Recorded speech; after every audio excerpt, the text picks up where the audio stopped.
Oh goodness! Dropped your crackers.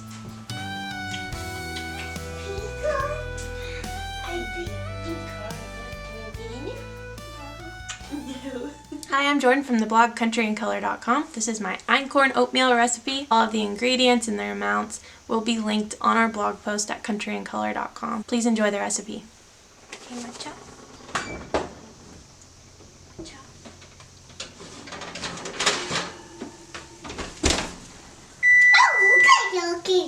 Cookies. I bite.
Einkorn flour, Okay.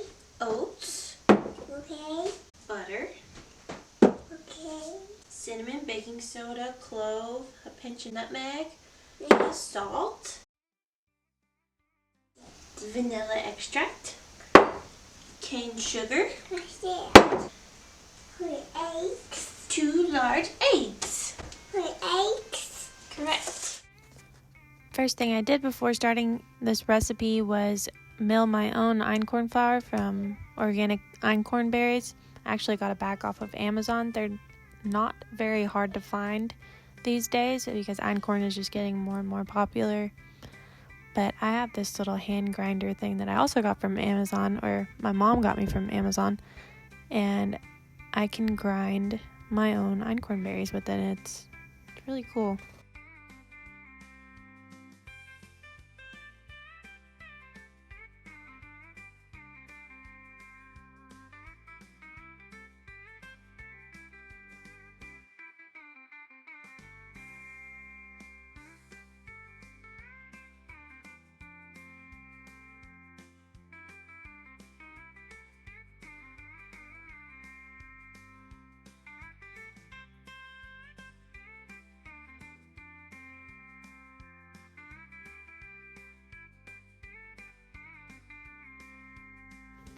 Okay, here I am trying to cream the butter and sugar. That's the first step in this recipe, and you just want to make it light and fluffy. I did my best, but I didn't use a stand mixer. Then you're going to add vanilla and eggs to your creamed butter and sugar. These are fresh eggs from our backyard, so you always want to break them into a separate cup first just to make sure that they've not gone bad.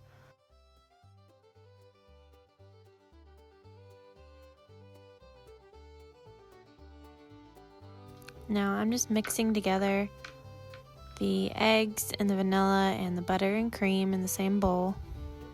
At least I'm trying to. I'm not doing a very good job. I don't know, I was having a really hard time mixing this day.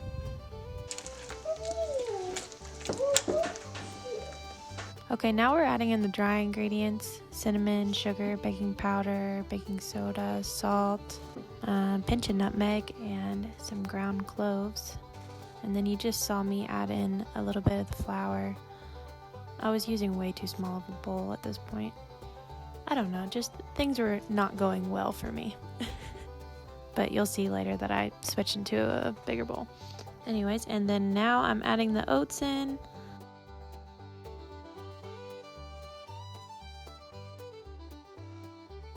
And I'm gonna mix these up really well before I let them sit for 10 minutes. They have to sit for 10 minutes because the einkorn flour needs to absorb all the liquid.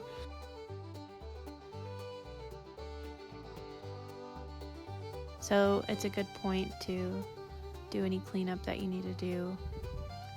As you can see, this is a really easy recipe. There's not much involved to it. Like, just mix the ingredients together, let them sit for about 10 minutes, and then we're gonna roll them out into little balls. It's one of the easier einkorn flour recipes that I've ever made, actually.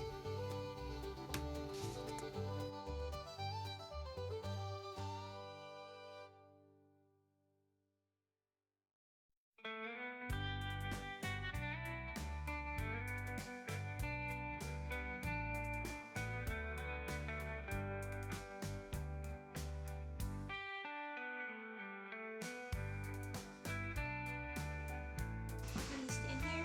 Yeah. I'm gonna make these into cookies. Cookies?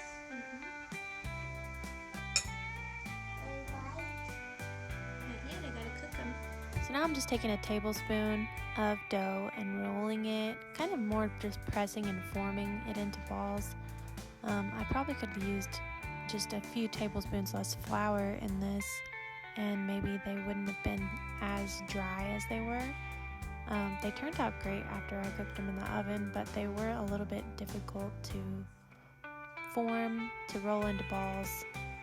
They were kind of falling apart, so it was more like pressing the dough together into the shape of balls rather than rolling them in my hands, if that makes sense. This is probably the most time-consuming part of the whole thing. It takes quite a while to roll all these cookies into little balls, but it's so worth it at the end because they really taste delicious. Well, here's everything fresh out of the oven. I actually did 3 batches at 3 different times. So I cooked 1 batch for 8 minutes, 1 for 9, and 1 for 10. So these were the 8-minute ones, these were the 9-minute ones, and these were the 10-minute ones. There really wasn't much difference. I don't know, I just wanted to do the experiment. Good cookie.